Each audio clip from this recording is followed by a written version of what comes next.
சாப்பாடு சூப்பராக இருந்துச்சா? நேற்று நல்லா இருந்துச்சா? சரி, தேங்க்யூ. நல்ல அருமையான உணவு வேணுங்கிற அளவுக்கு கேட்டு கேட்டு சாப்பிடுங்க. நல்லா விரும்பி சாப்பிடுங்க. வேஸ்ட் பண்ணாமல் சாப்பிடுங்க. முடிஞ்சால் இந்த அன்னதான சேவைக்கு உங்களால் முடிஞ்ச பெரிய உதவியை செய்யுங்க.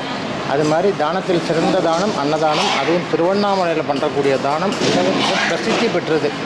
ஏன்னா உண்ணாமலை அம்மாள் மலை அளவுக்கு அன்னம் கொடுக்கக்கூடிய ஒரே இடம் திருவண்ணாமலை தான். தாராளமாக பண்ணுங்கள். லோகா சமஸ்தா சுகனோ பவந்து.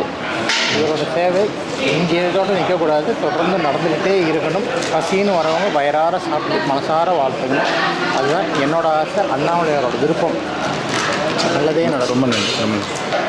டெய்லி தாத்தா இங்கே வந்து சாப்பிட்ருங்க. ஏன் கோசையில் எனக்கு இருக்குது. ஏன் வீடு பார்த்துக்கிறாங்களா? ரூம் பார்த்துக்கிறியா? சரி சரி சரி.